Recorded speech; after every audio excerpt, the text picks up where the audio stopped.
Good evening, everyone. Welcome to the second night of voter forums in the city of Fargo held by the League of Women Voters with the great help of the city of Fargo and their wonderful Brian back in the booth and this wonderful city commission chamber. We have to be able to spread everybody out and be as safe as we can under pandemic conditions. My name is Barb Hedrick. I will be your moderator for this evening. This is the District 22 voter forum. We have the Senate candidates on the left side, and then the other four are your House candidates. Each person will get a 2-minute opening statement, then we'll have questions, and each person will have a chance to answer the questions within 1 minute. If you need me to repeat it, just let me know. And then we'll have closing statements of 1 minute as well. I want to tell you the League of Women Voters is a nonpartisan organization that works to inform and educate voters during elections and all residents between elections on issues and questions before our community and the state legislatures on both sides of this river. And we are glad that you could come tonight. We're glad that you're running for office. We're very proud of you for doing so. You all help make our democracy work. And so, Letitia, why don't you start with your 2-minute opening statement, and we'll move right down the row. Good evening, everyone. Thank you, Barbara. My name is Letitia Hellerud. I live in West Fargo, and I was born in Burundi, Eastern Africa, and has lived in I lived in 3 other countries before moving to US as a refugee. I have a bachelor's degree in English, and I have a master's degree in management. I have worked in different positions with different organizations, from night shift, entry level at a window factory, to upper management as the director of Lutheran Social Services New Americans program, while serving as the state refugee coordinator. Currently, I own a small consulting business, and I'm also a writer. I have published 2 books. My husband, Mark, is from Ada, Minnesota. We have 2 grown children who attended West Fargo Public Schools. One is a Packer, and the other one is a Mustang.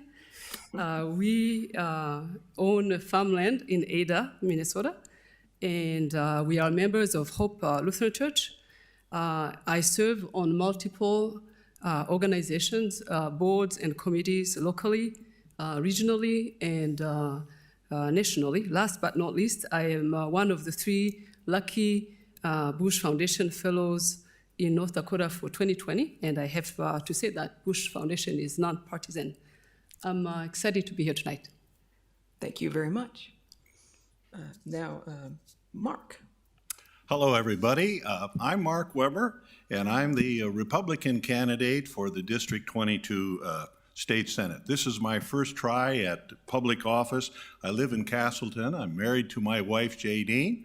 I've got 2 adult children, and I've lived in the District 22 here my entire life. I was born and raised on a farm, got my degree, a master's in ag economics from North Dakota State, and I recently retired as the director of the Northern Crops Institute, located on the NDSU campus. And at that facility, we bought buyers from around the world that are interested in buying our farm commodities. I also served as director of the Red River Valley sugar beet growers, and I've been a lifelong partner in our family farm operation for nearly 40 years. I've got broad experience both in the public and in the private sector. My brother and I, we took a lot of financial risks to help grow our farm. And in my public life, I had the opportunity to work very closely with state legislators and members of Congress in my nearly 30-year public career. And I can say that we were able to get the job done. We got results for the growers that I represented because we worked in a nonpartisan fashion. So I feel that in a positive way, working with both sides, we can get things done. So why am I pursuing this? Well, certainly to have good public policy, we need to have people participation. So it requires people to get involved. Unfortunately, there's a decline in people willing to participate. It takes time, effort, money, and obviously the political landscape has gotten a lot more partisan. but I'd like to apply my business and public experience to the legislature in a nonpartisan way to solve problems, to improve people's lives, to create economic and educational opportunities so we can grow and prosper here where we live with our families. And I accept the challenge of serving as a legislator and the tremendous responsibilities that come with it. That's a little bell if you run over time, and I will let you finish your thought if you get the bell. And now, Michael? Well, thank you. My name is Michael HOWE, and I've had the privilege to serve District 22 in the House of Representatives. I was first elected in 2016, so I'm just completing my first term. I am a fifth-generation farmer and a lifelong resident of District 22. My dad and I, we have HOWE seed farms just northeast of Castleton, and then that's where I grew up. I live in the Westport Beach area of West Fargo now. I'm running for re-election to ensure North Dakota remains a great place to start a business, raise a family, and so you can live life to the fullest. In my 4 years as state representative, I've been a lead voice for agriculture and a champion for small business.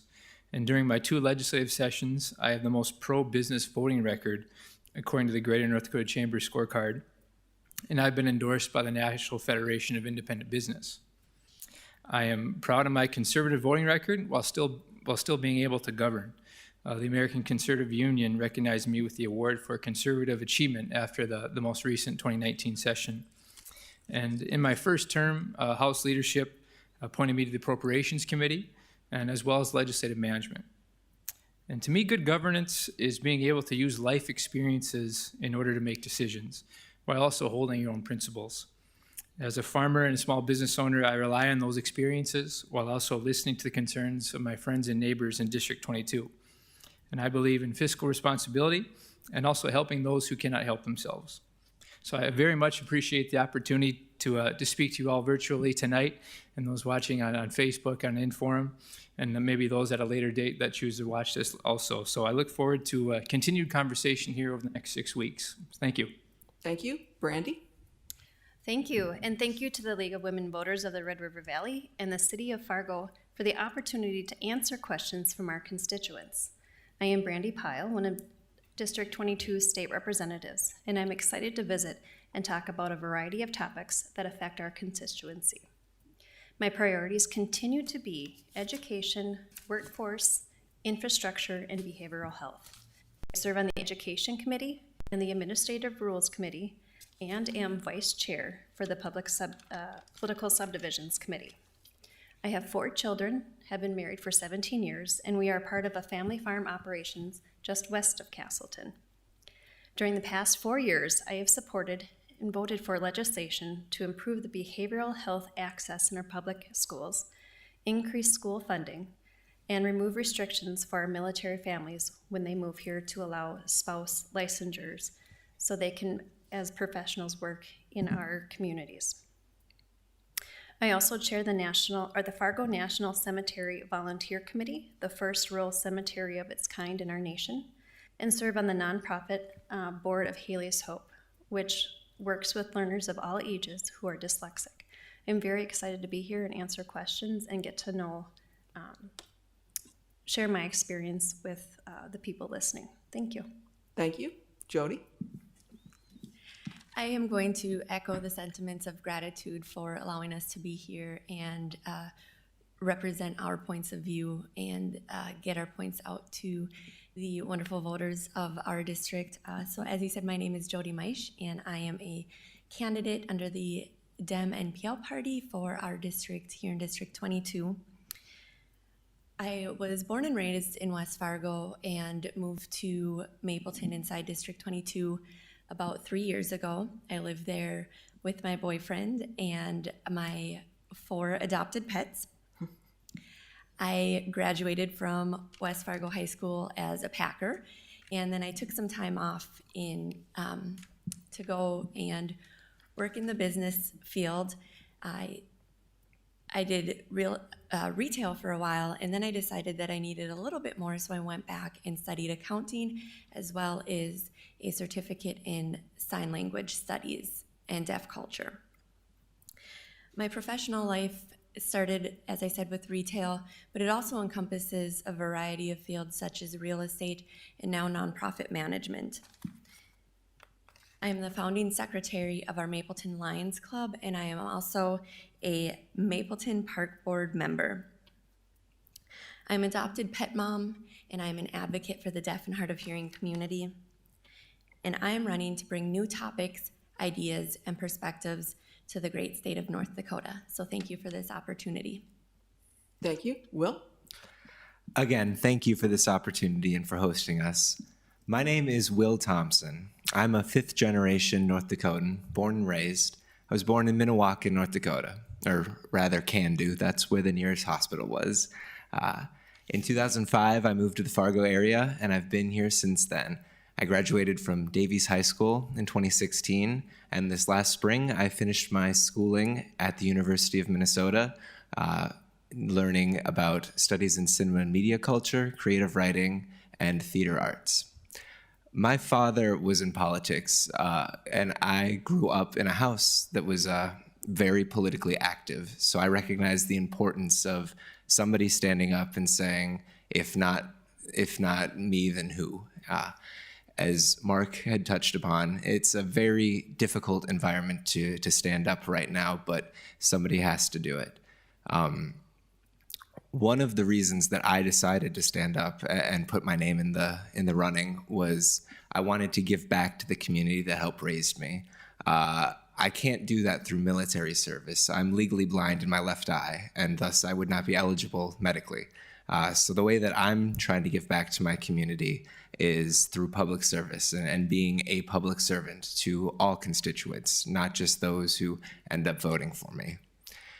There's a old photo of me from the late 90s that was in the newspaper. I'm sitting on my dad's lap in the Senate Hall in Bismarck, looking at a laptop.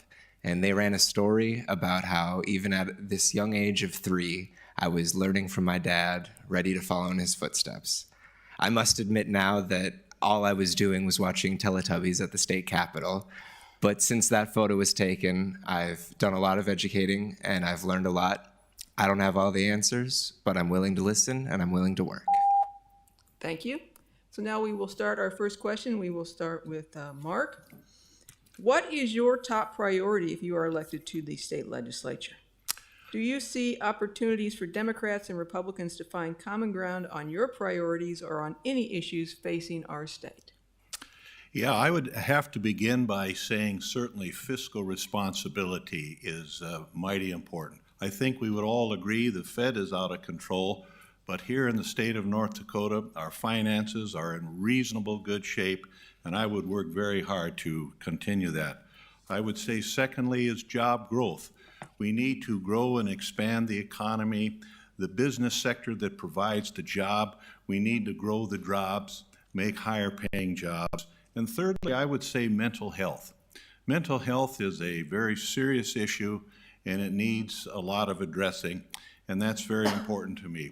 In terms of working in a nonpartisan fashion, I would like to compliment, I think, a perfect example.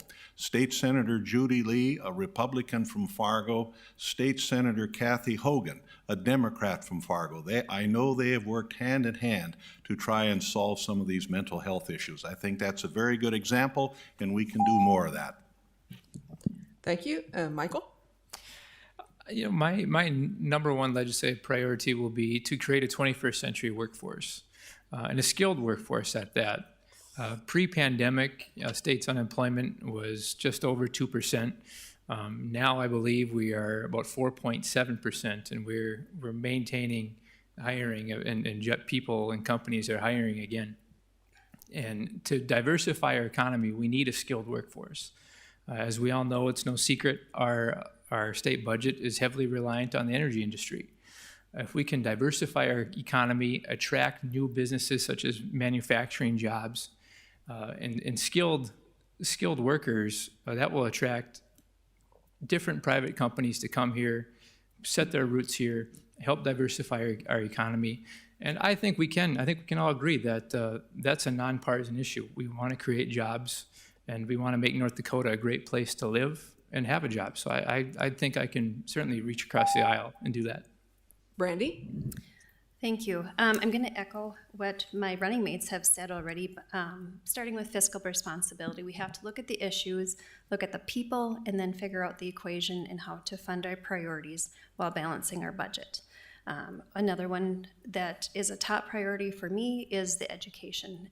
Everything has changed with COVID and how we teach our children with the technology, how we are able to help those who need a little extra help with our Title I or our 501 or our 504 plan students and our high flyers.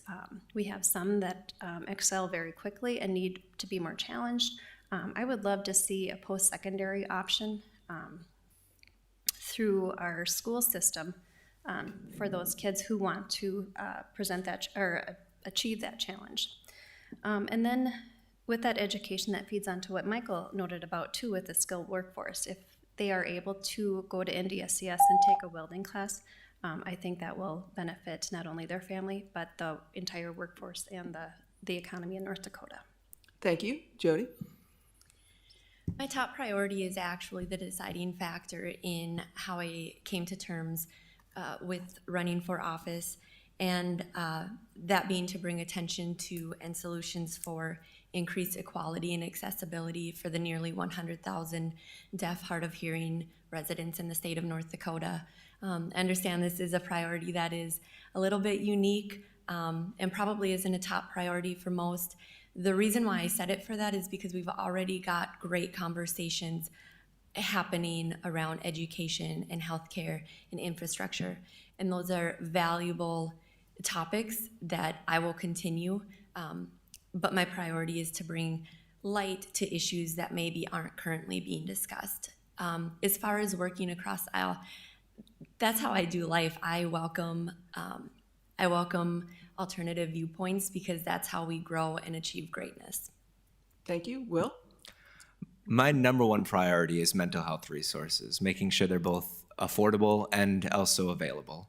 I think that the number one thing that my generation is going to struggle coming to grips with is our struggles with mental health. And you look at places like Prairie St. John's in Fargo or the Alcohol Treatment Center up in Grand Forks. They've run out of funding. Grand Forks is no longer able to take anybody for the rest of the year. And we all know that the winter brings more difficult times, the holiday brings more difficult times, and it's unfortunate that they've run out of funding. And same with Prairie St. John's. They've had to shut down some operations this spring. So that's my number one priority. And I think that I can definitely work across the aisle to get that done. I think that we can all agree that mental health is an issue that needs to be addressed. My father, when he was in the state legislature, was known as a man who could work across the aisle. And he taught me at a young age that you don't have to agree upon everything with people to get done things that you do agree upon. Thank you. Letitia? My top priority would be an economy that works for all. In that respect, creative workforce development would be highly highlighted. I have done grassroots research as a consultant working with a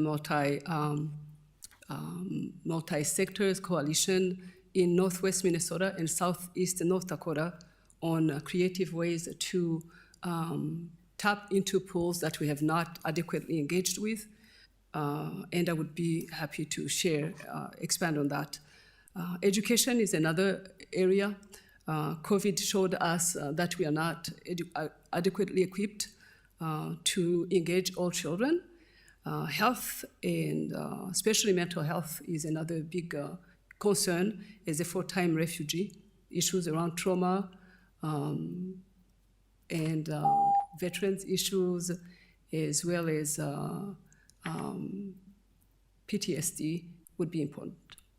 Thank you. Well, multiple ones of you brought up mental health, and the next question will probably fit into let you talk more about that.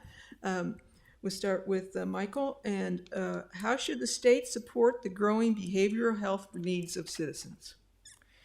Well, certainly addiction problems and mental health seem to be going hand in hand.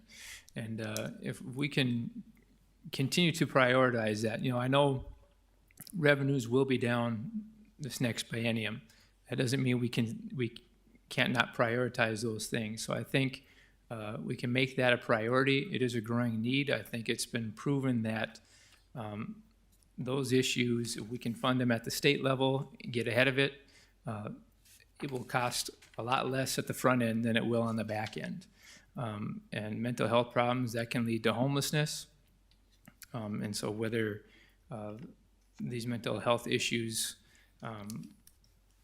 with public safety as well, alcoholism, I mean, all of it, if we can just continue to fund that in the human services budget, which I know has increased, I think, by almost $700 million over the past decade. So if we can continue to make that a priority, I really do think that will continue to help.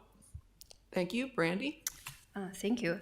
I think before we can do it at a governmental level, we start focusing on the family and working on support systems for the family with people who have mental illness in their families. We focus on the whole person, and we treat the whole person and not the symptoms. We have to dig deeper in what these, what are the triggers and what are the different environmental things that we could change to support this person and the people that surround them. And while we're doing that, we can do that, you know, while we're doing our budgeting and the hearings at the state level, and starting to pick out what is working for people and focusing our money towards programs that are actually working. I think one thing we do as a body and as a people of North Dakota is we start talking about it. We don't hide it. If we disagree, we disagree, but it is going to be in our mindset that we do have to have these hard conversations, and it's going to be difficult, but it's going to be very worthwhile on the backside. Thank you. Thank you. Jody? This is a topic that is really hits home to me. I was diagnosed with OCD at the age of 13, and since adulthood was thrown into the struggles of paying for my psychiatry and my medication, it's definitely something that you can overcome. And what I realize is it has to start with conversations like this and people asking, how do we solve mental health? It has to come from people coming forward and not being afraid of being stigmatized. Secondly, we need to make sure it's accessible and affordable. If people are struggling to take time off of work to go see a therapist, that creates a barrier. If people cannot pay for their therapist or their medication, that creates a barrier. Funding is not infinite, but this is something that creates community members that contribute back. Thank you. Will? Well, North Dakota's suicide rates are increased, some of the worst in the nation since 2000, same with substance abuse problems.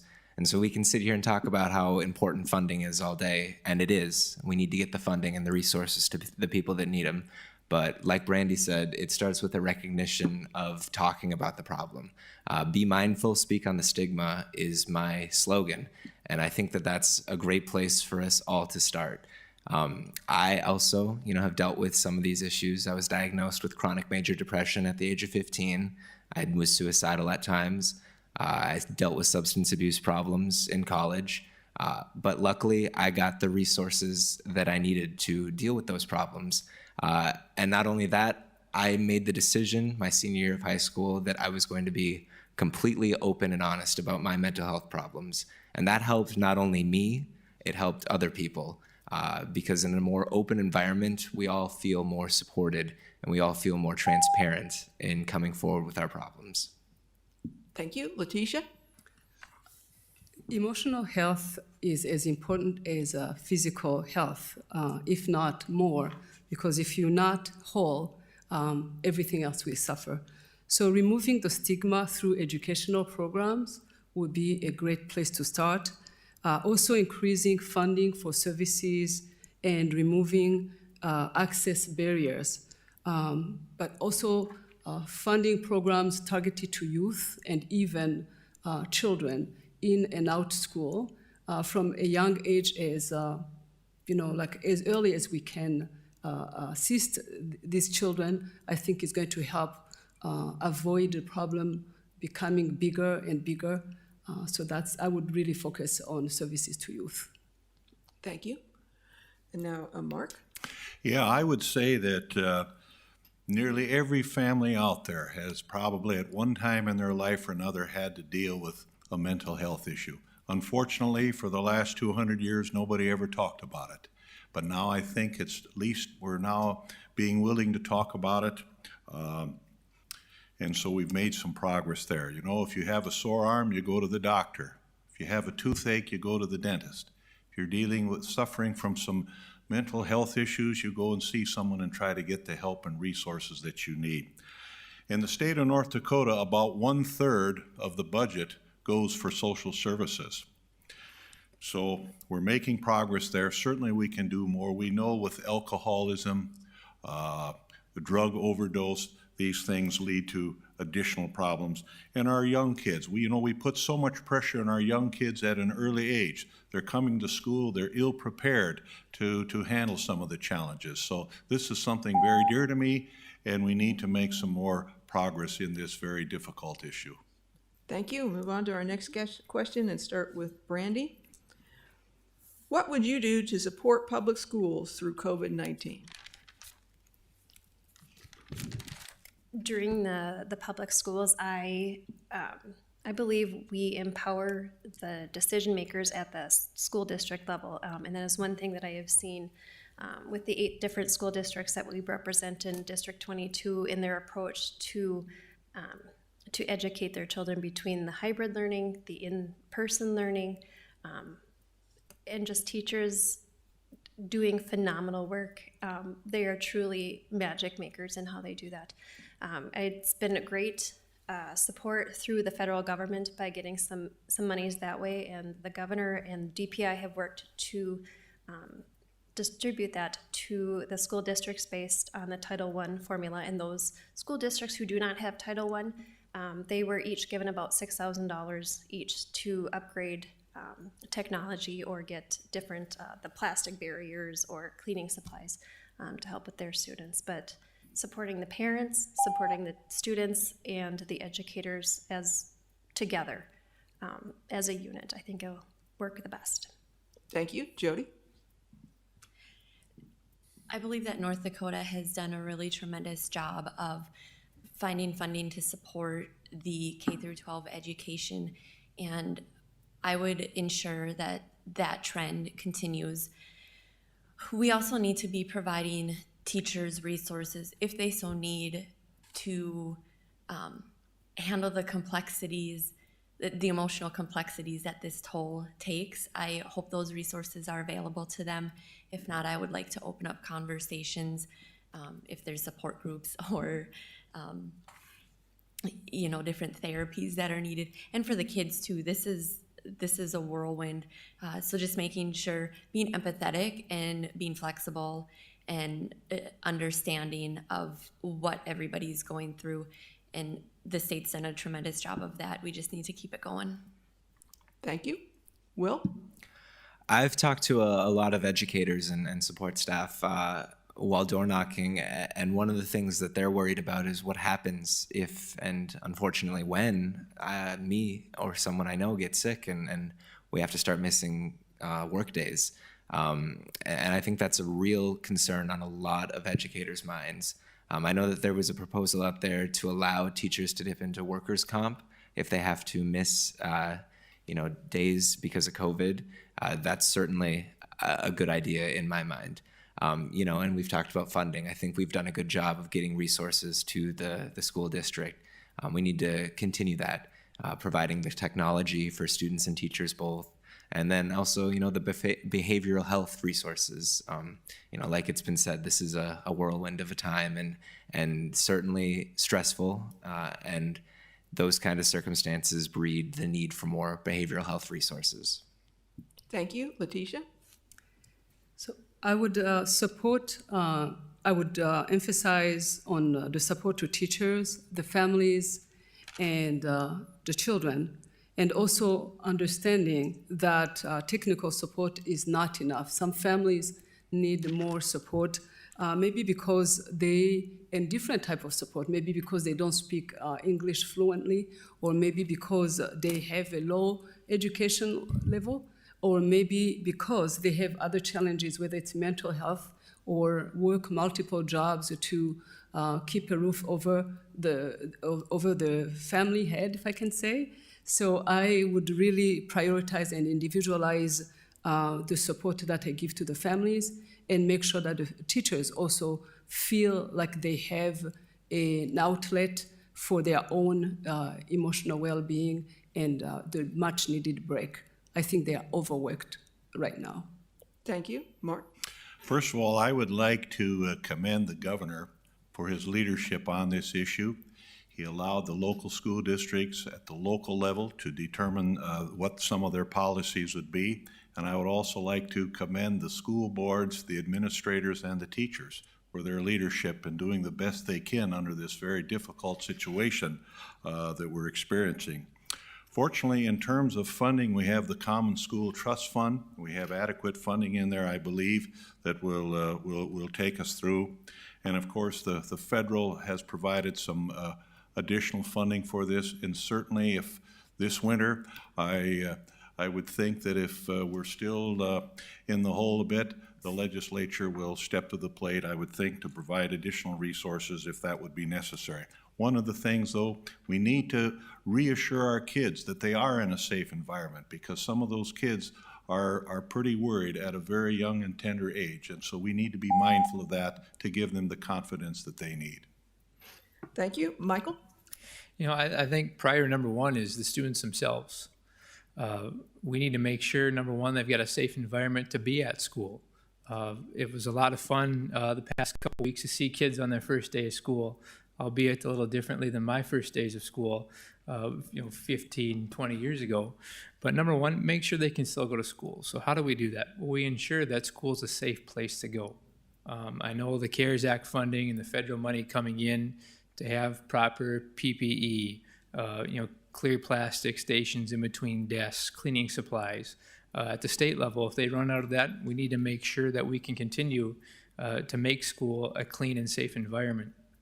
And then also, too, for our youngest learners, this is very tough for them. This is where they learn how to socialize at school. So they need to be in the building, and it's a different challenge when you've got a really young learner with a mask on. If we can somehow allow to be socially distant while the children do not have a mask on and still get that interaction, I think is a very key piece. Thank you. Move on to the next question. This time we start with Will. Low-income families face a lot of barriers and challenges at all times, but especially so this year with the pandemic. What do you think are the best strategies to assist low-income families, and why? Well, I think one of the things that low-income families and really all families in general are really scared about right now is where's the money for rent or mortgage going to be coming from? We'll see what the numbers in October say, but nationally, it's been 3 straight months now where 33% of Americans haven't been able to pay their rent or their mortgage. I wrote the governor way back in April asking him to come up with some sort of plan of what to do so that we don't have, a mass eviction crisis coming down in the future. Another thing is, the cost of healthcare. That's one of the major costs for low-income families. And so we need to do everything that we can to help lighten that burden because nobody should have to struggle to pay to get the medical help that they need. And nobody should have to struggle to pay to live in a home, I think, personally. Thank you. Letitia? So I've been a low-income, one of those low-income families myself. As a single mom of 14 years, I was only one paycheck away from homelessness or all, the issues that come from not having enough money to pay the basic needs. So I would be a very strong advocate for families who need a support temporarily to get back on their feet. And I also worked with many of those families for 10 years through Community Action Agency in Fargo, the Head Start program. So I have heard so many stories and I've seen many success stories. I consider myself one of them. I could not imagine sitting here today looking at the journey that I've had And for that reason, I would be a very good supporter of the programs to help families get back on their feet. Thank you. Mark? To help provide additional support for our low-income families, we need to continue to make educational opportunities available to them. Perhaps there's some additional incentives that can provide for job retraining for those that are that have a job. The Career Academy, I think, is an excellent opportunity, provided that it's a proper mix of public and private funding. And again, I go back to providing a good business climate so that we can grow the jobs and have jobs and improve those salaries. And another thing I would add too, for first-time homebuyers, the programs run by the Bank of North Dakota and the federal home loans, those are excellent programs that need to be continued. They give an opportunity for those families to own their own home, and that needs to be continued. Thank you. Michael? You know, I'll piggyback a little bit off of what Mark said. You know, job training. You know, through this pandemic right now, I don't know if they're having any job fairs, how they are conducting that, but I hope they are able to do that at some point. And I would encourage at the state level, if we can assist in any way possible, I would encourage that. Being able to get low wage earners, create an environment where they can get a higher paying job. I know Amazon is coming to the north side of Fargo, and they're having $15 minimum wage, which is fantastic if a private company wants to set it that way. So be able to get people a job, retrain them if necessary, and that I guess would be my way to address that. Thank you. Brandy? I'm actually going to piggyback on the previous two, Michael and Mark.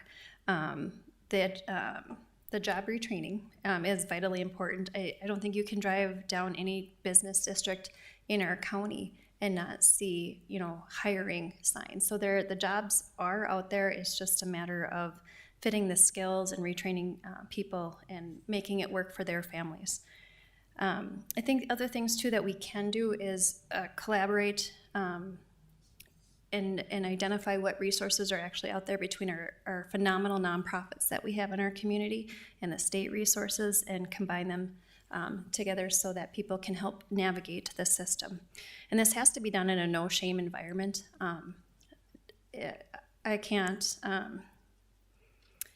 for a young mom and everything to go in and ask for help, I'm sure is a very difficult thing.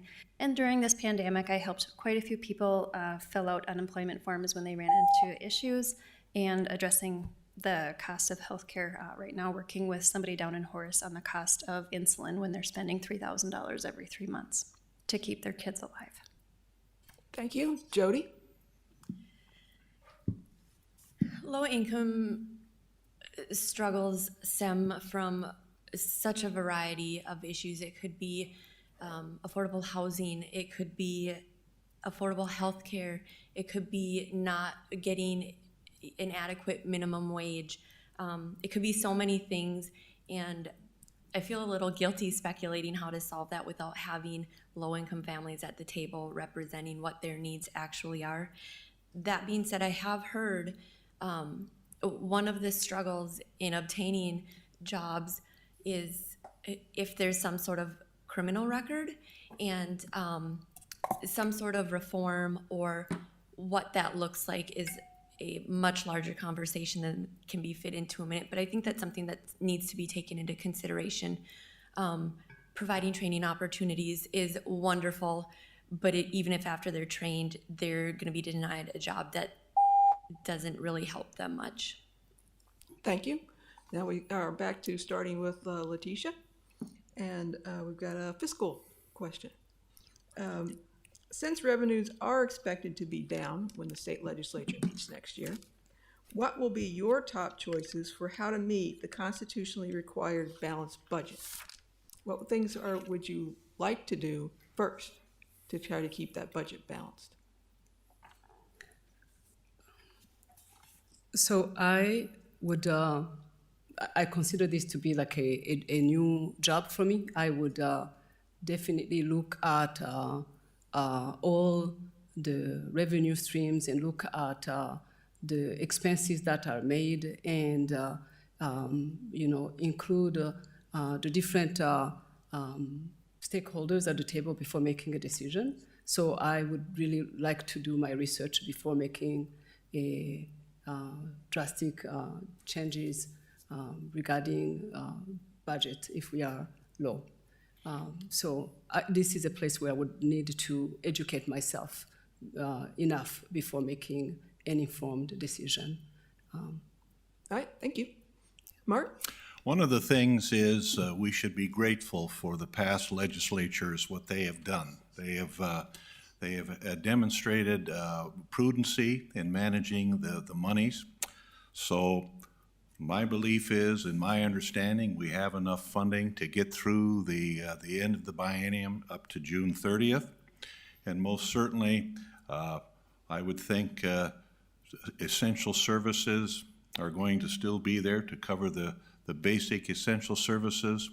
We have funds in the Common School Trust Fund, so we believe that the school funding is at least safe. I would think, though, at this upcoming legislature, it's going to be very difficult to engage new projects. Certainly some of the one-time spending projects perhaps may have a tough road to hoe, but again, I can't stress that enough. The legislature has acted responsibly in the past. I think we can weather the storm reasonably well. Michael?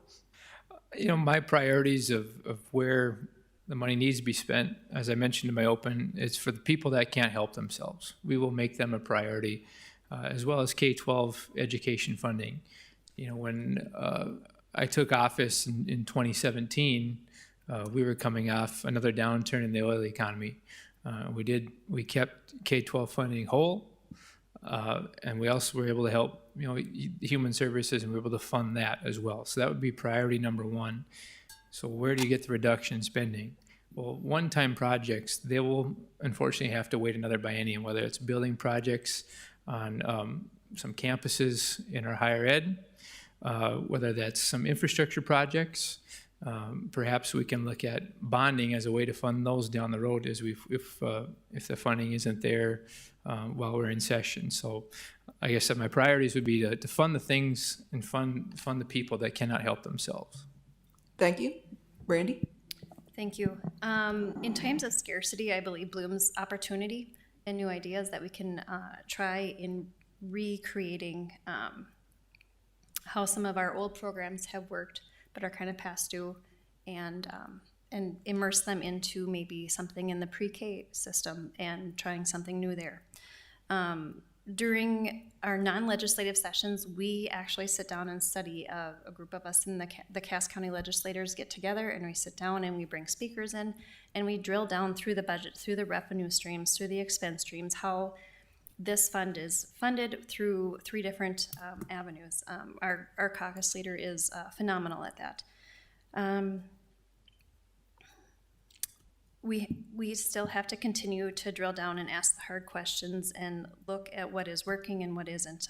And I agree with my colleague, Michael, that we do have to continue funding the education.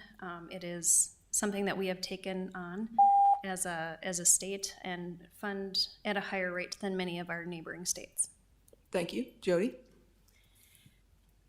So as I indicated in my opening remarks, I am a nonprofit office manager, which means I am no stranger to the threat of budget shortfalls. That being said, one of my favorite activities is going back and reanalyzing what expenses and revenues are, and I'm sure I trust that is already being done at the state.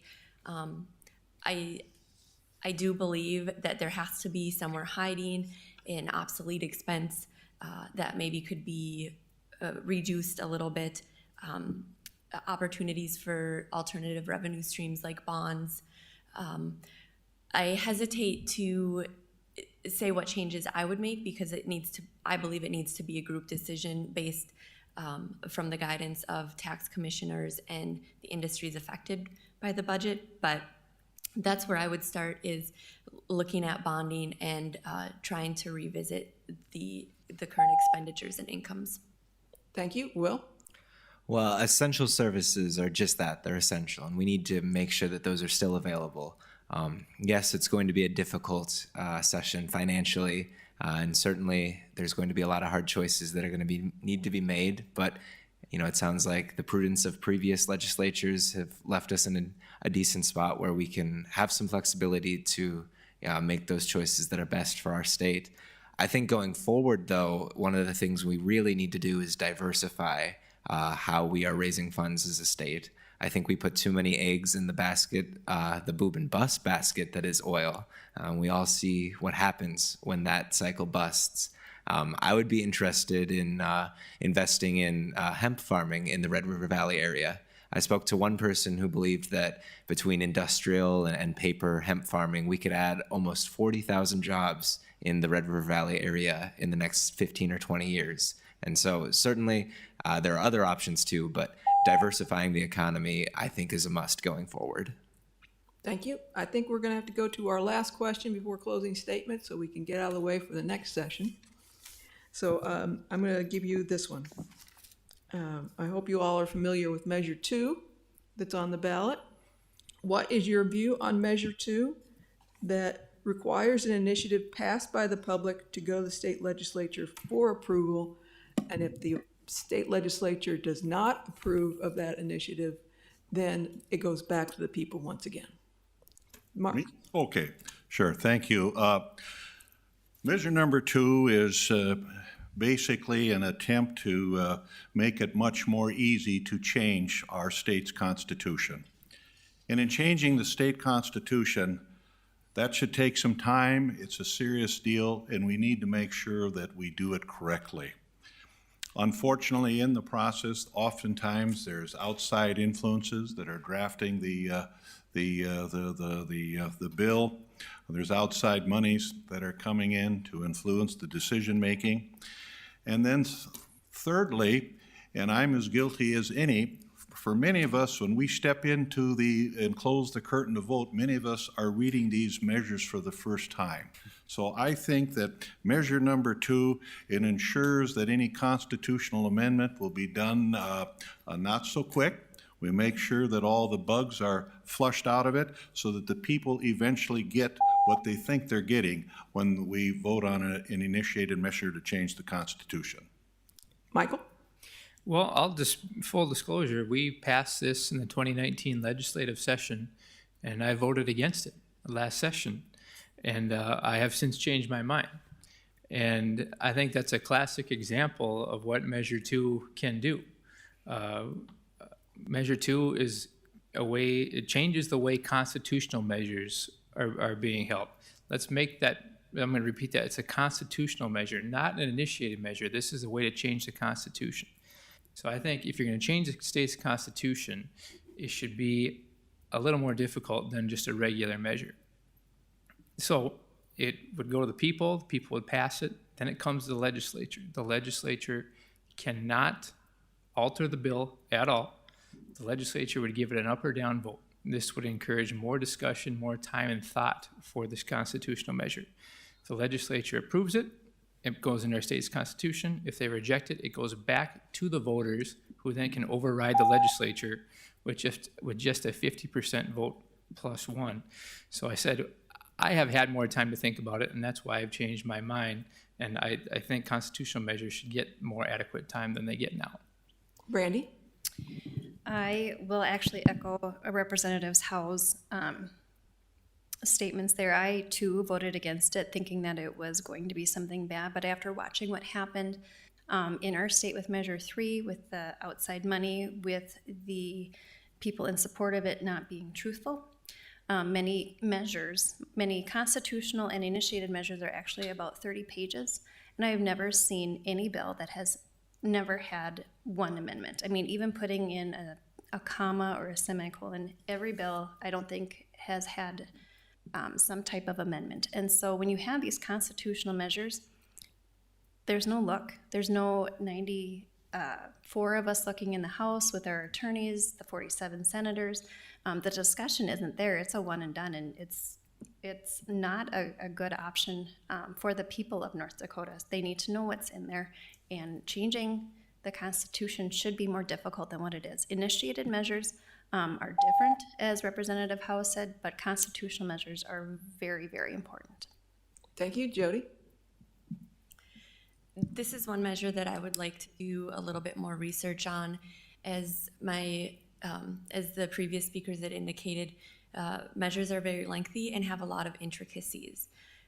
That being said, the idea, and I think an idea that is not going to sit as well with a lot of people is the notion that a voter's vote can be ignored.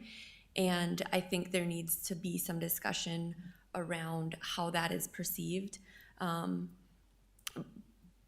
But like I said, this is one issue that I would really like to fully understand the intricacies around before I say I would or would not support it. Thank you. Will? I do not support Measure 2. It places unnecessary barriers and red tapes in front of the people of North Dakota and their decisions on their ballot and what they want. Call me a starry-eyed, gullible optimist, but I believe that all of my constituents have done the research they need to do when they go to vote, and I have faith that they know what the vote they are doing, how it will affect their state. I don't think that we as people need a babysitter, so to speak, in terms of an additional roadblock on what we want. The people of North Dakota at one point changed the Constitution so that we as the people can put it on the ballot if we want to have an initiated measure or a constitutional change. And I believe in my constituents' ability to think critically and make the right decision the first time. Thank you, Letitia.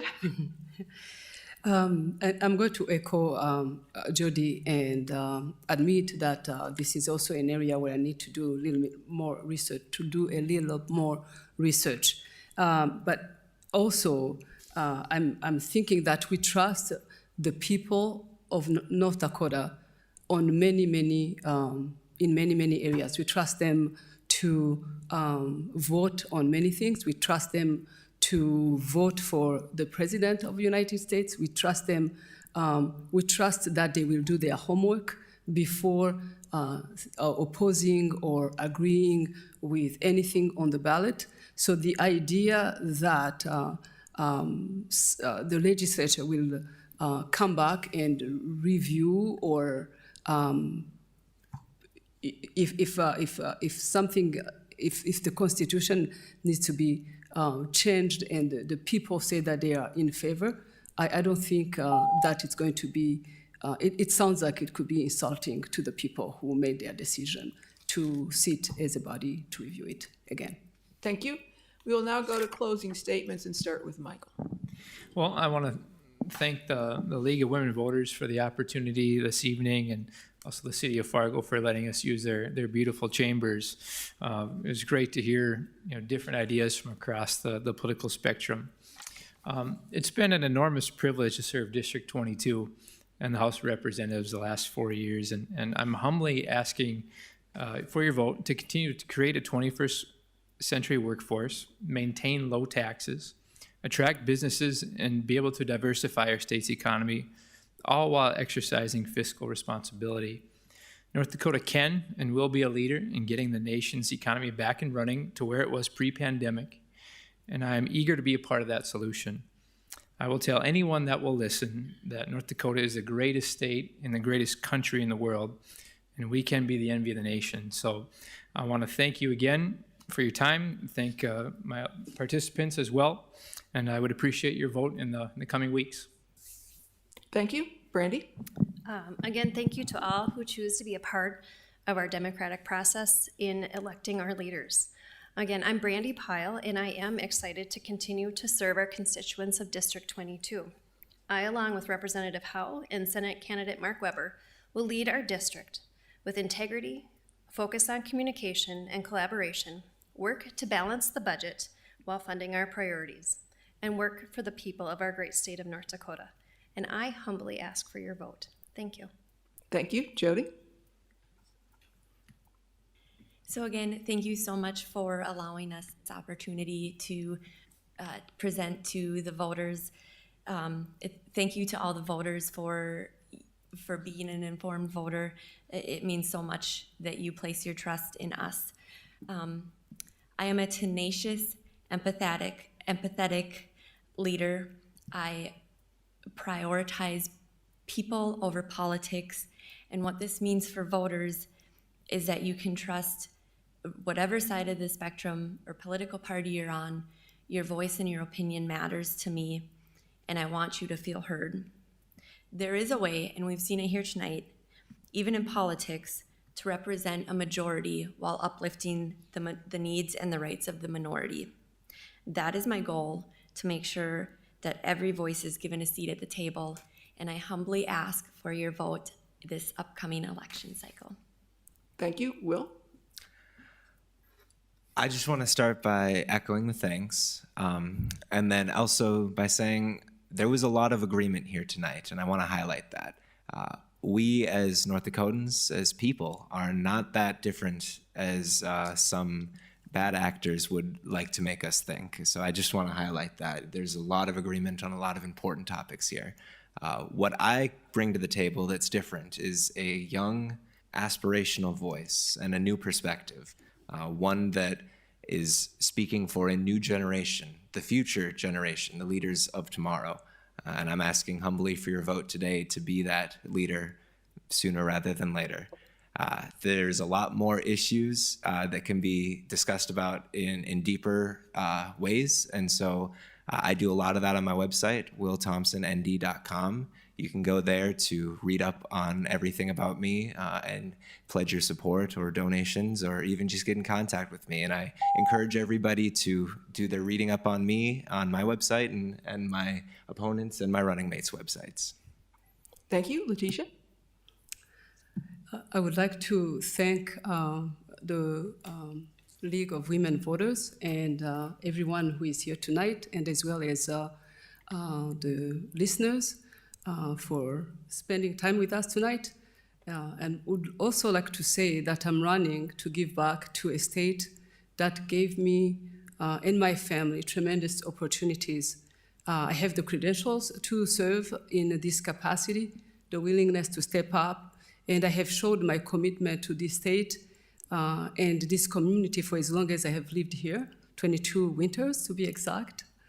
I have worked with homeless people, low-income families, and new Americans.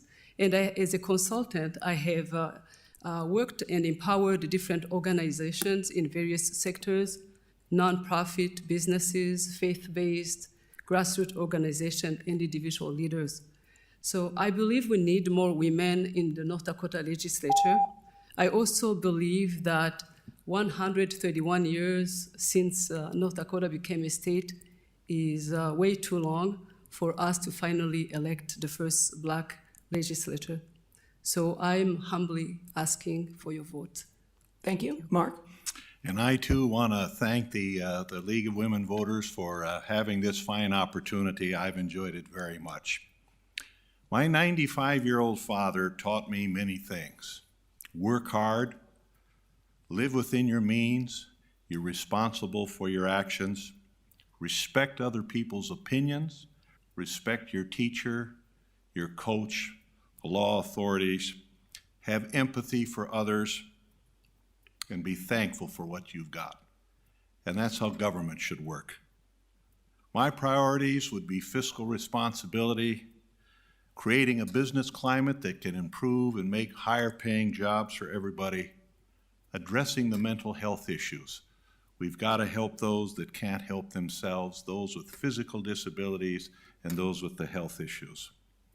This campaign has been so negative on a national basis, but let's not forget we live in the best country of the world, so we can create opportunities so people in our neighborhood can improve their lives and grow their families. I'm excited to be part of that future, and I humbly ask for your vote. Thank you. Thank you. Thank you again to all the candidates. Thank you to the City of Fargo. Thank for all of you who sent in questions, even those who I didn't have time to get the questions to you. Please send them to the candidates individually or collectively. Just just search out for them on Facebook and elsewhere. I'm sure they'll be happy to answer your questions.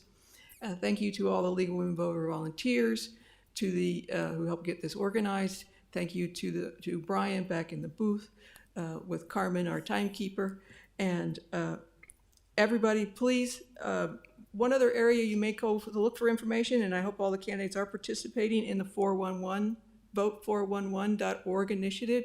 Hopefully you've gotten an email from our League of Women Voters colleague Whitney Oxendahl on that, and are participating in that format. People can look for it and can look for answers about candidates all over the state of North Dakota.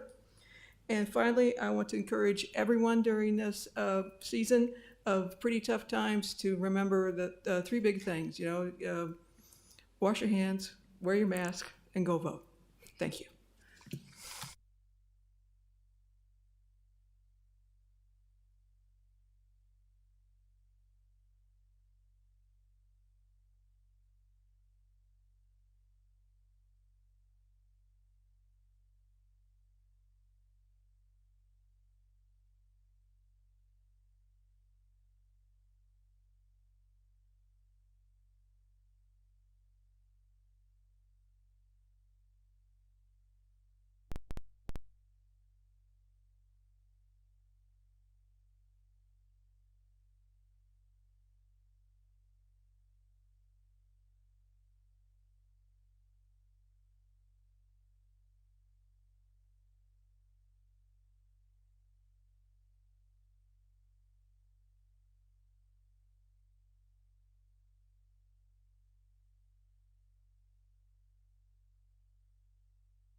It's forum sponsored by the League of Women Voters of the Red River Valley.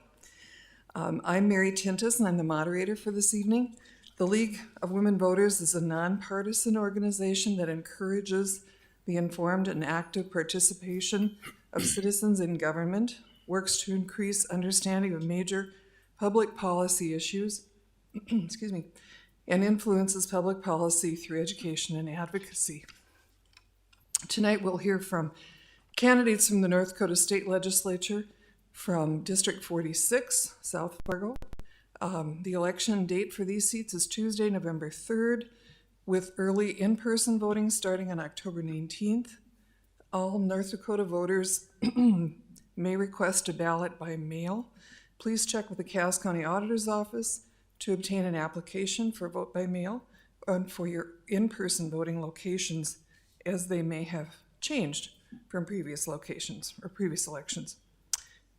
This forum is being broadcast live on the City of Fargo's website and will be available on the League of Women Voters Red River Valley Facebook page.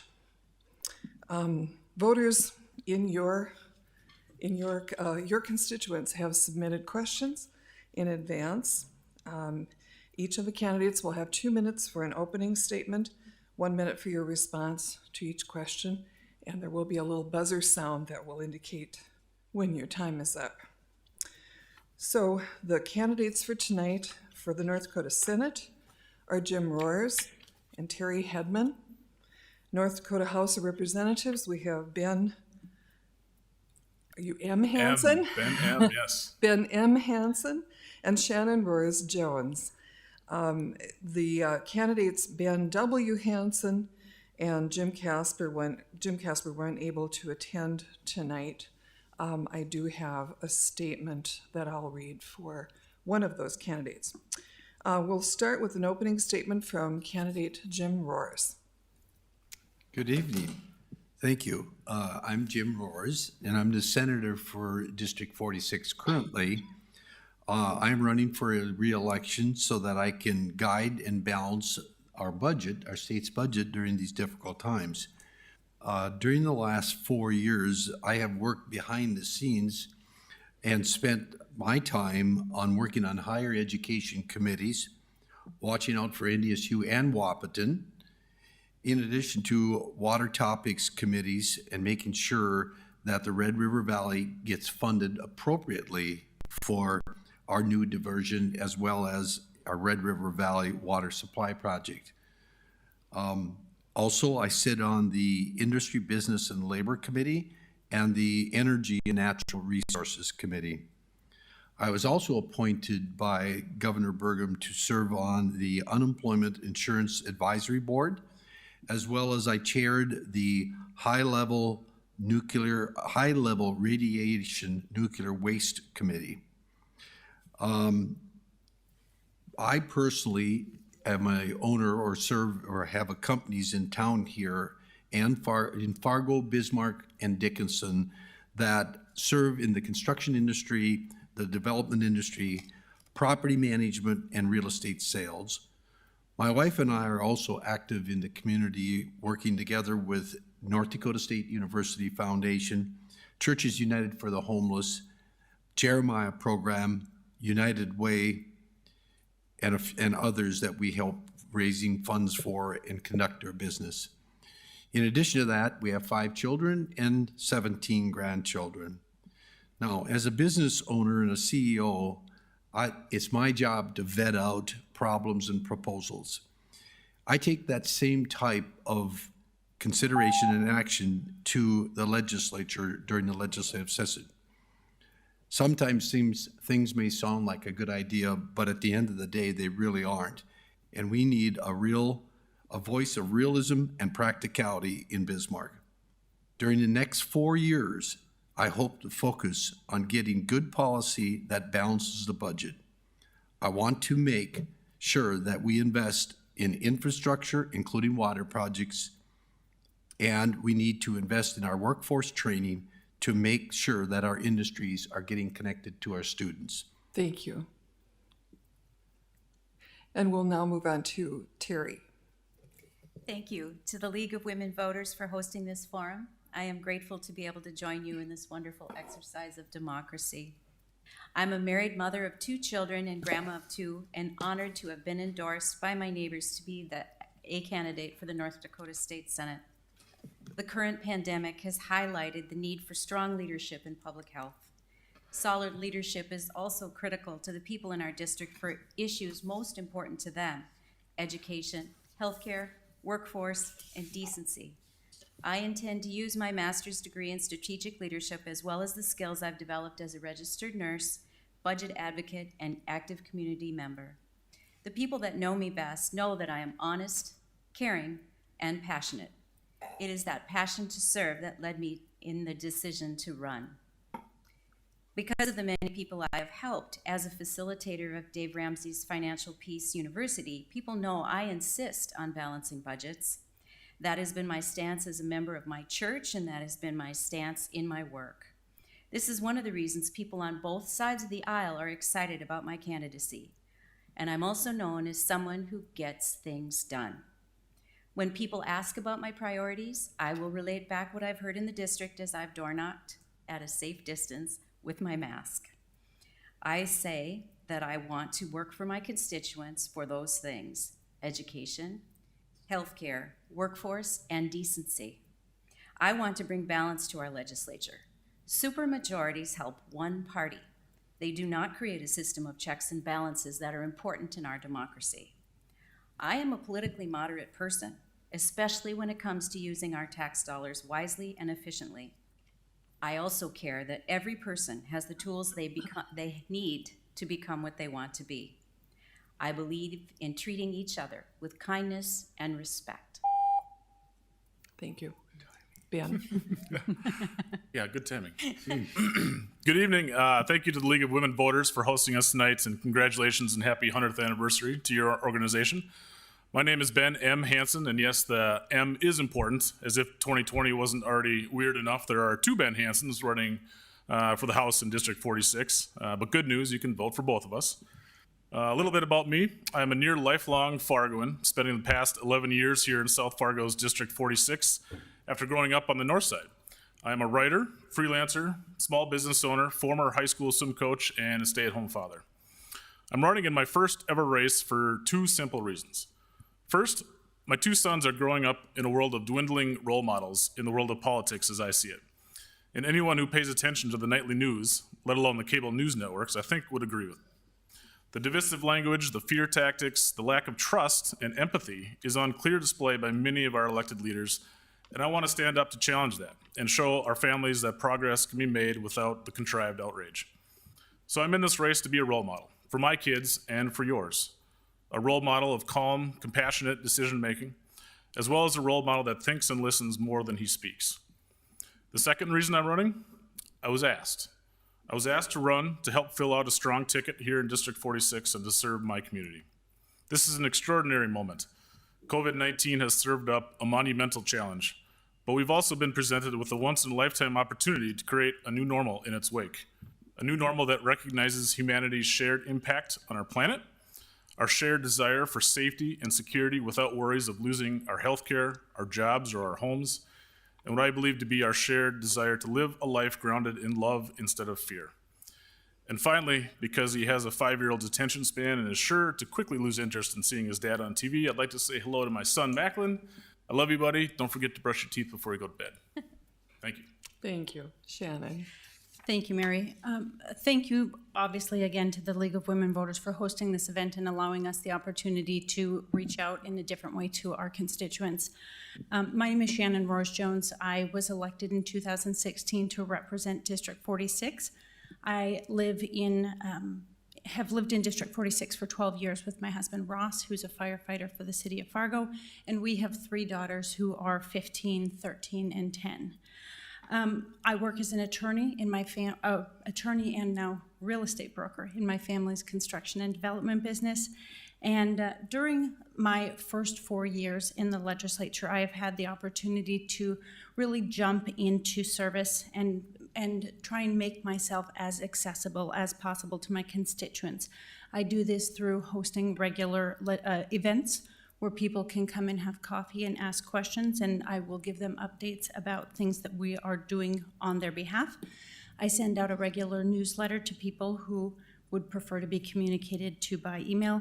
And really, one of my main objectives when I was elected was to try and keep people informed about the things that we are working on in the legislature on their behalf.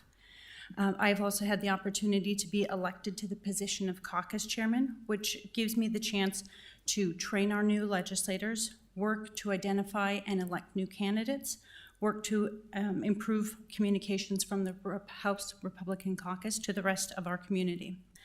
I've also had the opportunity to serve on several committees and task forces, including Judiciary Committee, Energy and Natural Resources Committee, Commerce Committee, IT Committee, as well as serving on the Government Finance Committee. I also was appointed by the governor to serve on the Higher Education Task Force and also the Task Force for the Prevention of Child Sexual Abuse. I've had the privilege in our community to serve on several local nonprofit boards that focus on everything from reducing addiction and homelessness to recidivism rates, and also supporting industry and innovation at our universities.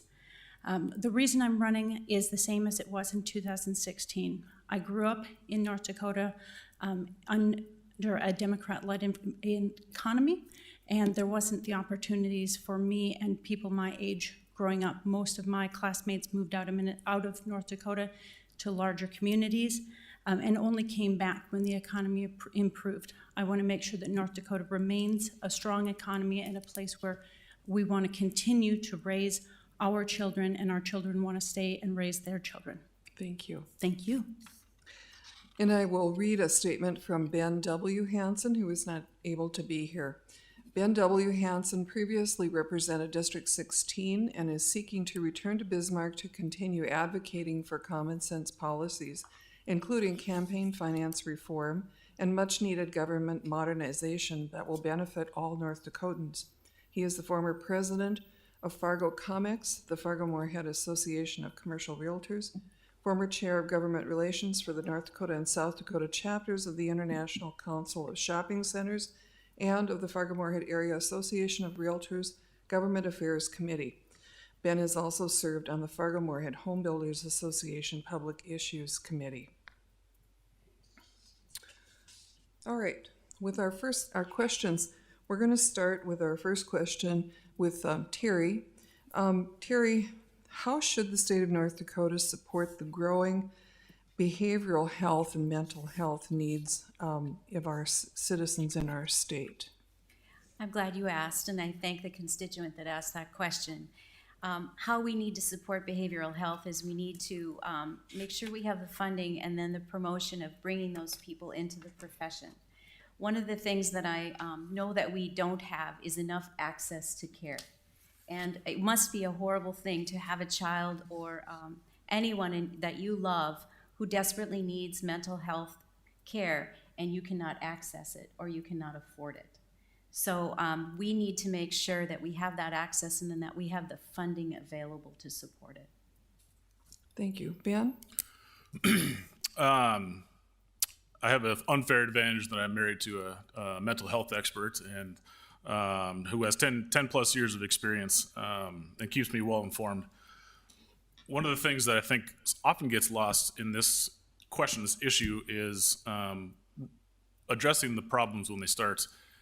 In the first few years of a child's life are so important to development, both physically, cognitively, and emotionally. I think we need to take a look at stronger funding for those early years of life, whether it's pre-K funding, daycare funding, and then taking care of them throughout their life with greater access to care, as Terry said. We've made progress, but there's definitely more to do, especially around services for our youth.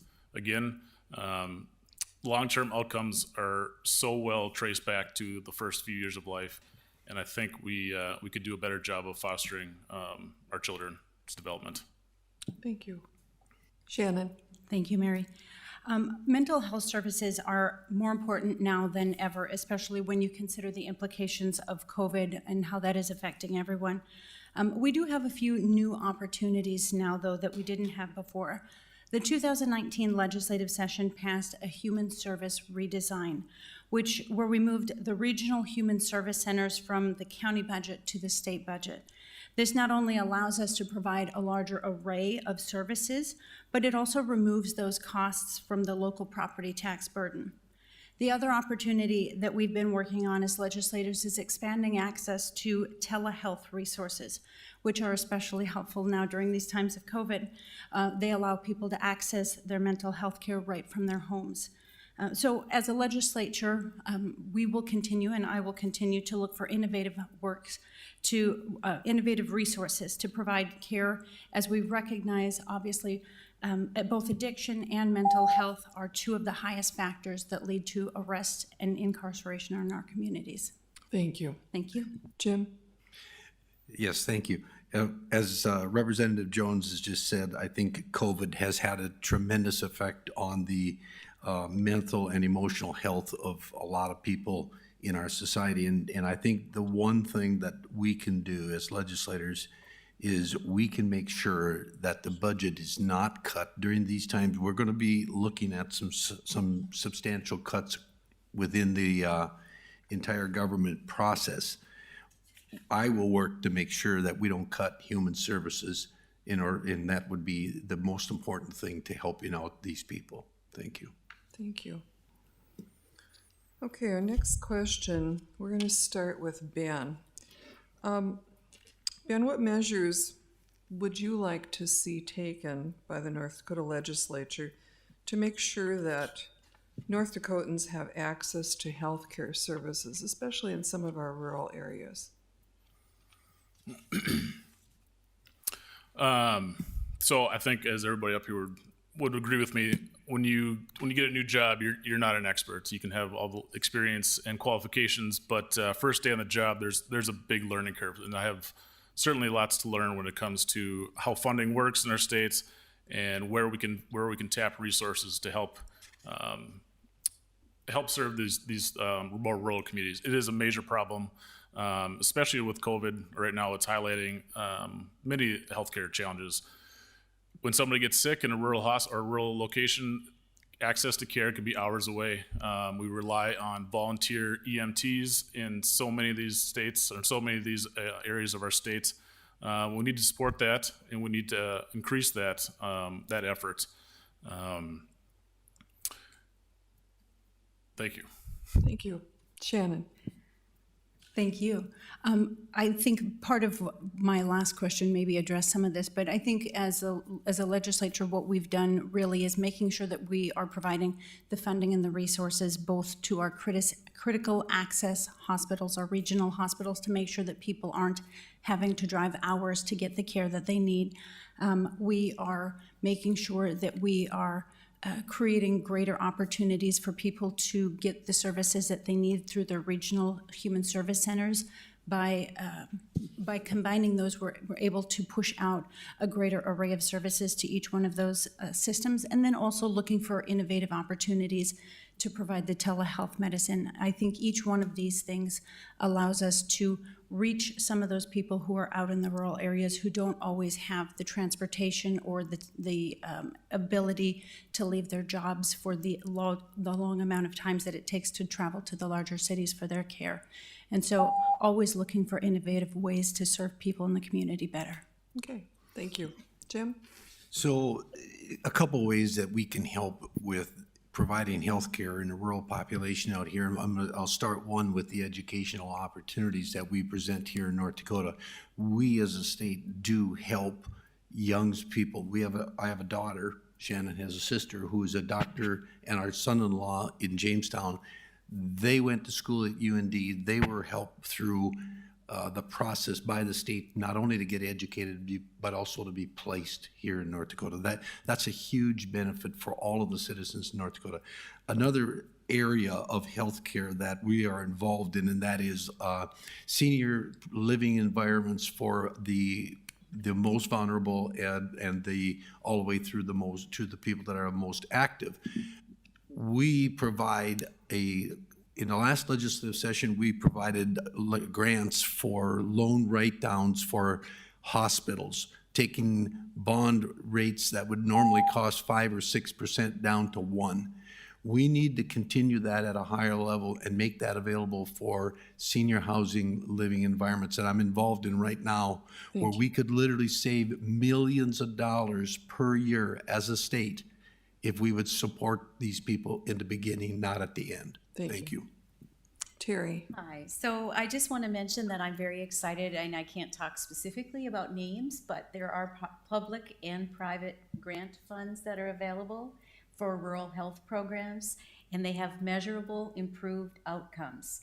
So there are processes and ways that are being developed and that can grow even more. And when I say measurable outcomes, I mean lower blood pressures, I mean decreased rehospitalizations, decreasing costs all the way around, and keeping people closer to their homes.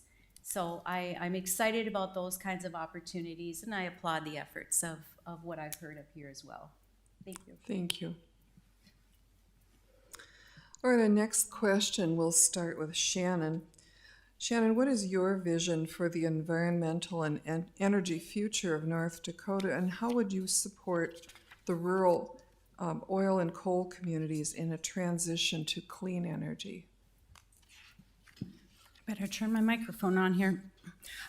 So related to, make sure I paraphrase this or rephrase this properly, but related to the opportunities that we have here in North Dakota with energy and supporting the environment, we're in a really unique and great position in North Dakota in the fact that we have available to us all energy types except for nuclear in North Dakota. We have access to not only coal and wind, like most people think about, but we also have oil, we have solar, and we also have hydroelectricity and natural gas.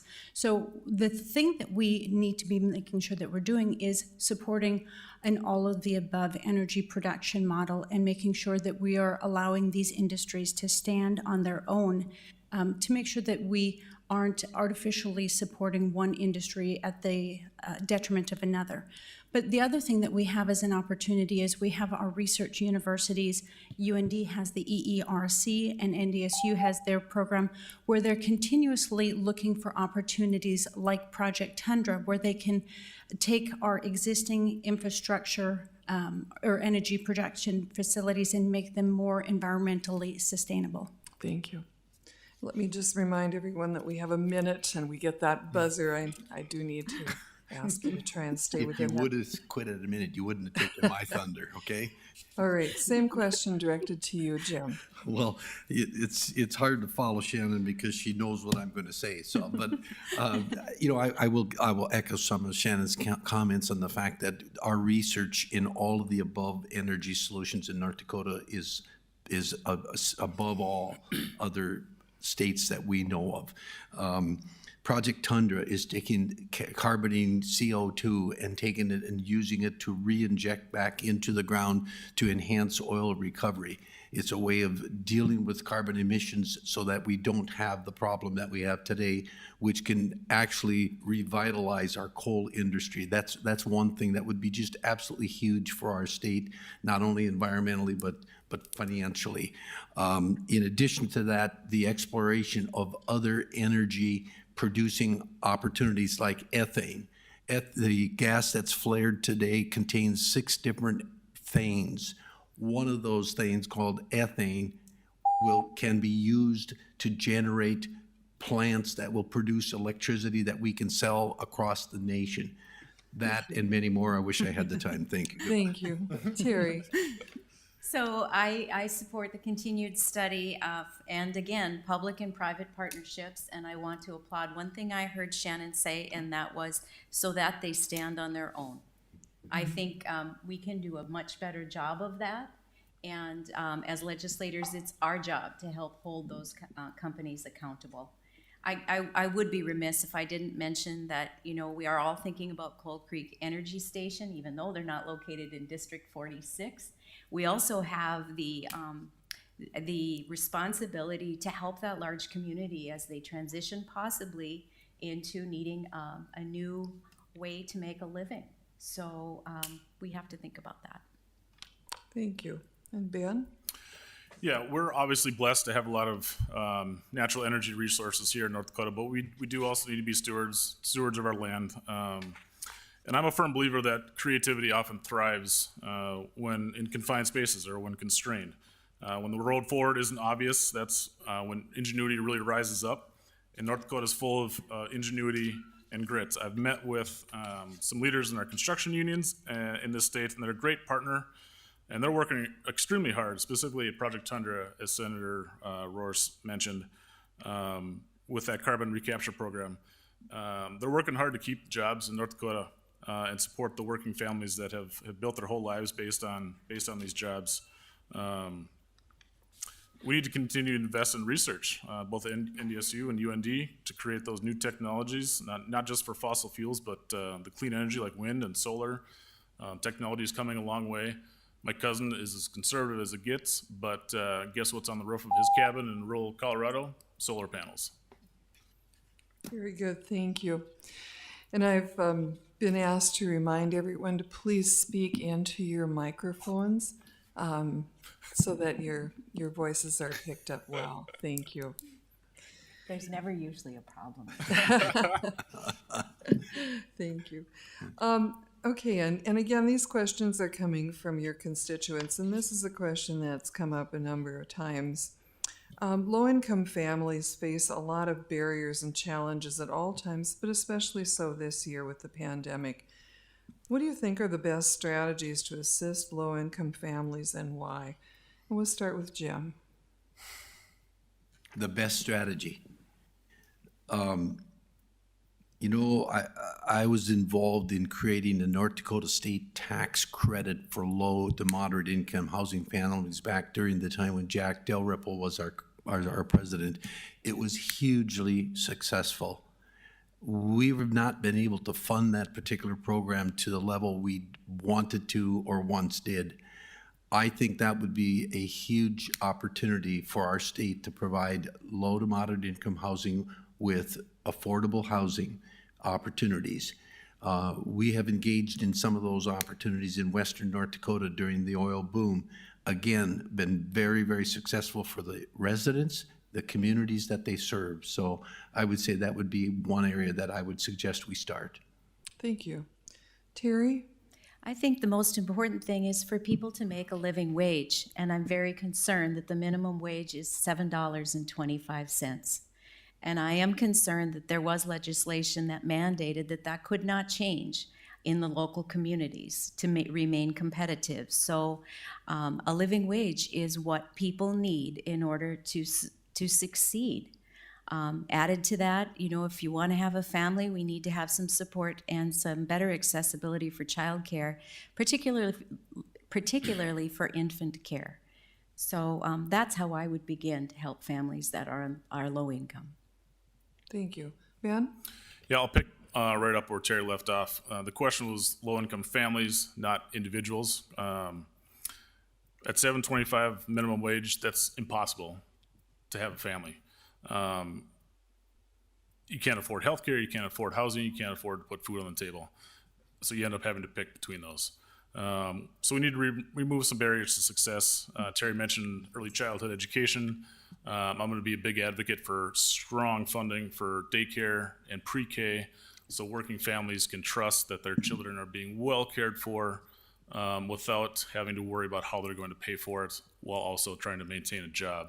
I have direct experience with that exact same scenario. Thankfully, we were able to get through it just fine. And I think healthcare is just a major concern too. The cost is going up and up, as we all know. And it's a sad stat that I think, I think medical bills are one of the biggest drivers of bankruptcies in this country. We shouldn't put these families, we shouldn't have to force them to choose between healthcare, doctor visits, medication, or food for their family. Thank you. Shannon? Thank you, Mary. I'm going to have to disagree with a couple of the statements by the last speakers, because in North Dakota, we have such a strong job market that we have hundreds of jobs that are open, even in this era of COVID. I know my 15-year-old daughter just got her first job, and she's not making anywhere near minimum wage. So I don't think the minimum wage is really an issue that we need to be looking at here. I think the market is going to take care of that. I think for anyone who is making a lower wage, we need to make sure that we have plenty of training opportunities available to them. And we have an opportunity here in the Red River Valley to set up a career workforce center where we can work on improving the skill levels for our workers. The other thing that I think is really key and especially difficult to address during COVID is how do we keep our schools open so that our employees aren't having to choose between caring for and educating their children and going to work and making money to support their families. And so as difficult a decision as this is with distance learning or in-person learning, I think we need to make sure we're taking care of those kids so that the parents can work. Thank you. Okay, the next question is a pretty simple one in terms of response. It might be a yes or no, but again, you have a minute. And we'll be starting this with Terry. Do you support a statewide mask mandate? Why or why not? During the pandemic, of course, we're speaking.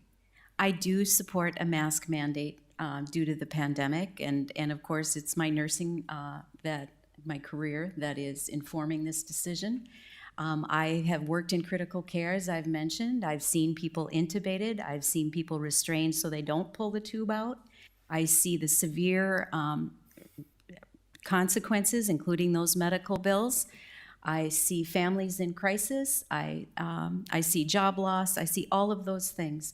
So I'm going to use the rest of my 30 seconds to talk about paid family leave, because that is another thing that's going to help people who are dealing with COVID to stay safe. If you have to choose between going to work and staying home, you might go ill. And the people around you and you yourself might not be wearing a mask. That is not right. So that's how I got from point A to point B. Thank you. Ben? Just yesterday, I read a stat that says we have over 200,000 deaths now from COVID-19. And for every one of those deaths, on average, there's 9 grieving family members. So we have millions of grieving families in this country right now as a result of this pandemic. I support a mask mandate, obviously. But I worry that masks have become so politicized at this point that I think the mandate is going to be largely ineffective. But that's not a good reason not to try. One of the big reasons why we mask up is to protect our healthcare workers, like Terry, who are on the front lines, who are seeing the devastation that this virus is causing. If we don't do it for each other, do it for the people that are going to take care of us when we get sick. Thank you. Thank you. Shannon? Thank you, Mary. I do not support a mask mandate, and the reason is because I think we need to trust our citizens. I think most citizens recognize that we want to protect our common people and choose to wear a mask. I think a lot of businesses have made those decisions for themselves to require masks in their businesses. I don't think it's the role of the government to say to each one of our citizens that you are mandated to wear a mask. But on top of that, it's actually kind of funny. I had a conversation with my 10-year-old on Tuesday morning after the city commission vote, and they were talking about it on the radio. She said, so what are they going to do if people don't wear a mask? And that was the conversation. What are people going to do? Are we going to fine people for taking their masks off? Are we going to jail people for taking their masks off?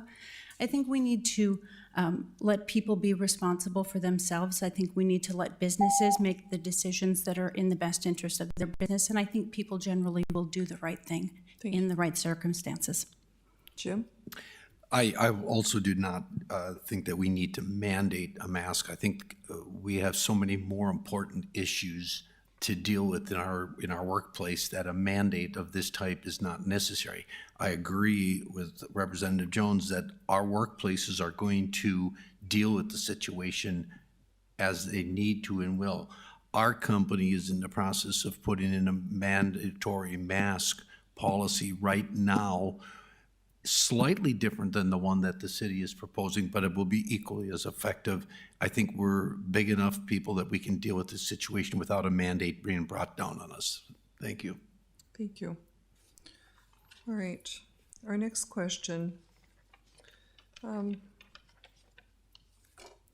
this was also one that we received several times from people. How will you represent all of your constituent communities, including LGBT individuals and people of color? And it was rephrased again. How can you represent everyone in your district, not just those that voted for you? And I believe we're starting with Ben this time. Yeah.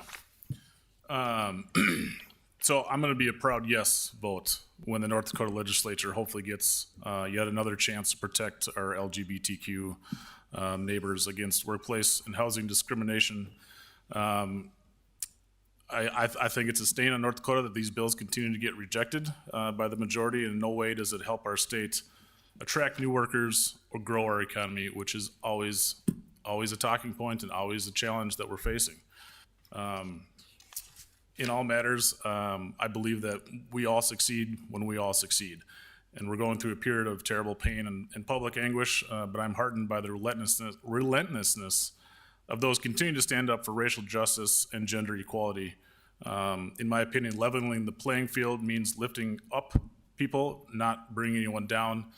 And I heard a really good quote there today, so I won't claim it as my own, but when you are in a position of privilege, equality often feels like oppression, and it's not. It's just lifting other people up.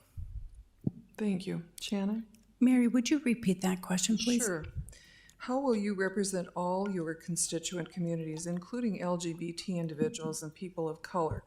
And it was also asked, how can you represent everyone in your district, not just those that voted for you? Thank you. Okay.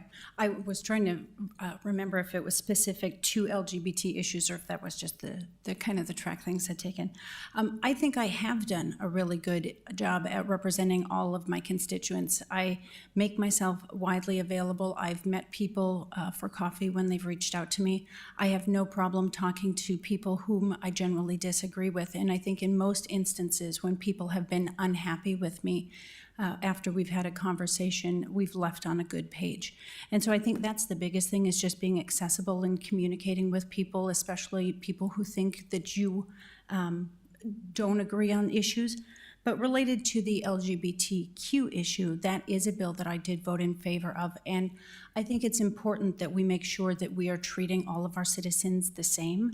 I don't want to see any group having a greater amount of rights or greater protections, but at the same time, I had a lot of concerns about the fact that without that bill, people could be fired or evicted without cause. And so I did vote in favor of that bill. Thank you. Thank you. Jim? I'll just start by saying, as it relates to the LGBTQ individuals, I did not have an opportunity to vote on any of those bills yet, because none of them made it to the Senate. However, in our workplace, in our everyday life, we do not discriminate against any people for that reason or any other reason, whether it be the color of their skin or the gender that they are. We hire all people for who they are, and I've always tried to present to my people that we appreciate people for who they are, not who they are not. So I really don't dwell on what people are not. I just dwell on what they can do. As it relates to being able to cross the line and work with people from the other party, I think I've been able to do that very effectively in my 2 sessions in Bismarck. So, and I look forward to doing it again. Thank you. And Terry? So as I've been door knocking this year, people are pretty sure what they're going to do. What are you? And they ask you what color you are. You know, are you a red Republican? Are you a blue Democrat? And I said, but I want to talk to you anyway, because I'm going to represent you as well, even if we don't agree right now. And I've had some wonderful conversations. But I want to just say this. I stand in support of women who have too often been pushed aside, and they've been labeled nasty because they try to speak up. I support all religious faiths, and I remind others that this is the bedrock of our democracy. I support my LGBTQ neighbors and will not tolerate discrimination or hate, and I acknowledge that I am privileged because of the color of my skin. When I get to Bismarck, I will stand proudly and vote, particularly for the LGBTQ rights that they should have. Thank you. Okay, the next question, we're going to start with Shannon. What is your view on Measure 2 that requires an initiative passed by the public to go to the state legislature for approval? All right, let's see. I've got my microphone on. That's a good start. Measure 2, I have not formulated an official opinion. I don't know how I'm going to vote on it yet. I have concerns on both sides of the issue. Obviously, we have seen a number of constitutional measures come onto the ballot in the last, for sure, 3 election cycles. And we've had Marcy's Law, we had the ethics measure, and now we had this, the one that was billed most recently as a military voters law, but had a lot of other concerning things hidden into it, and that one was stricken from the ballot. We have seen a lot of outside groups coming in and trying to put things on the Constitution, which isn't where we're supposed to be creating law. That's supposed to be where we're creating a framework. And so I do have concerns with the ease at which people are able to put things on and try to amend the Constitution. That being said, I also have concerns about taking away people's right to direct democracy. Measure 2 just takes us back to where our constitutional amendment process was earlier in our history, and it allows people to have a hearing so they understand, they have an opportunity to vet out the measure. Thank you. Jim? Do I have to concede some of my time to her? Or? That would be excellent. Well, I disagree with Shannon on this particular issue. I do think that Measure 2 is very important, and the fact that today a measure that can amend our Constitution can so easily be directed and approved without being vetted out for a number of reasons. It needs to be vetted out by who is putting this measure forward. You know, like Shannon just mentioned, the last 3 measures were funded heavily by out-of-state interest. Why do we want out-of-state interest to affect our Constitution? Number 2, no one vetted out the cost of these measures. Everything that we do in the legislature gets a fiscal review. This does not. And therefore, it's not fair to the taxpayers that they're going to inherit a change that sounds good on the outside, but on the inside cost them money that they never knew about. Thank you. And I could keep on going, but you won't let me. So I just have to say, as far as Measure 2 goes, I am very much opposed to it. I think it's a power grab, and I think that no one would say bringing a measure to the citizens of the state is too easy. Don't agree with that at all. I want to say about Measure 3, I'm a newly minted badass grandma and very, very proud of that. And that group will not give up. And they are local, and they are bipartisan, and they want to stop gerrymandering, and they are serious about it. So we need to make sure that citizens' rights to bring legislation forward like that can happen. Thank you. Thank you. Ben? So I actually agree with some of the things both Representative Rose Jones had to say, as well as Terry had to say. I do not support Measure 2, but I can really sympathize. I listened to the arguments last night and tonight, and I can sympathize with both sides, as both have reasonable arguments. And when reasonable arguments crop up and rise up, it catches my attention because too often the political debates are unreasonable. But as I understand it, like Terry said, it's no easy task to get a measure approved and on the ballot. I think the issues presented to voters in these measures may often concern issues a large group of citizens believe are important, and perhaps that the legislature has failed to take up and reckon with. So, and I'm also concerned that we as voters we'd be giving up some rights, some liberties, and it's hard to get those back once you give them up. Thank you. Okay, I have one kind of a fun question, I think, for you. I think you're going to like this one. Good, I get to start, do I? Before we go to the closing remarks. And let's see, I've lost track. Are we starting with Jim, I think? Yeah. Okay. Jim, if you received a $1 million grant to use for your district any way you wanted, what would you do with it and why?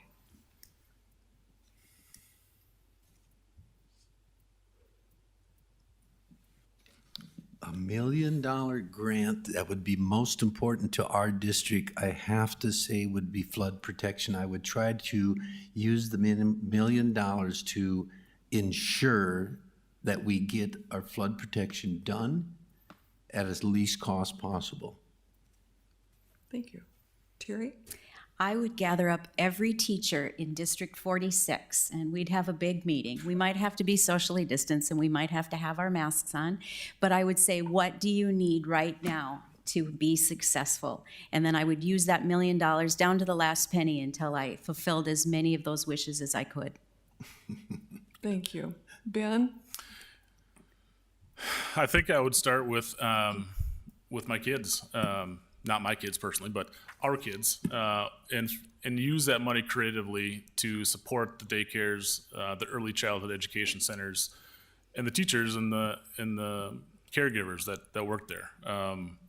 We had a listening session not that long ago with some leaders in the daycare industry, and there's a lot of challenges that funding is going to solve. Thank you. Thank you. Shannon? This is the worst being last on this question. Take the time that you want now. I think we have a unique situation with COVID going on, and there's a lot of needs. And so I would work to probably set up some sort of a grant opportunity where we can use those resources to invest in the needs that are coming up that were unforeseen.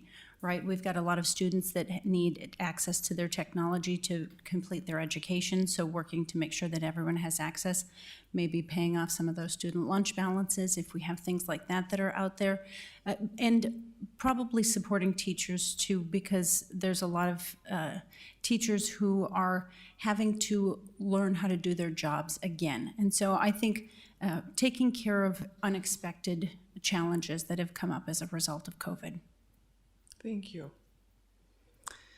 Okay, so now we're going to go to the closing statements, and each of you will have 1 minute. I just want to remind those who are watching, those who have submitted questions that we didn't get to please reach out to your candidates and go to their websites or Facebook page or whatever it is and ask your questions and engage with these candidates. And we're going to start with our closing remarks tonight with Terry. Thank you. Thank you to the league, and thank you to our opponents, and to my running mate, Ben M. Hansen, for taking part in this time of education and sharing. To District 46 residents, I would appreciate your vote. It will be important to vote for our entire ticket, including Ben W. Hansen. We are all on the same page. This will help to begin to restore balance to the state legislature. I am a woman who will honor all constituents with my time, my ears, and my heart. I will make my home in the district year-round and do expect to be accountable to North Dakota citizens, especially of our district, as we look out for your concerns and your health. My website is www.terryhedman.com, and I am on Facebook. And I, again, thank you very much. Thank you. Ben? Thank you again to the League of Women Voters for hosting us tonight, and thank you to my fellow candidates for a very thoughtful forum tonight. I'm an average citizen facing many of the same challenges as most working families in my district. I'm familiar with having to scramble to find and afford daycare.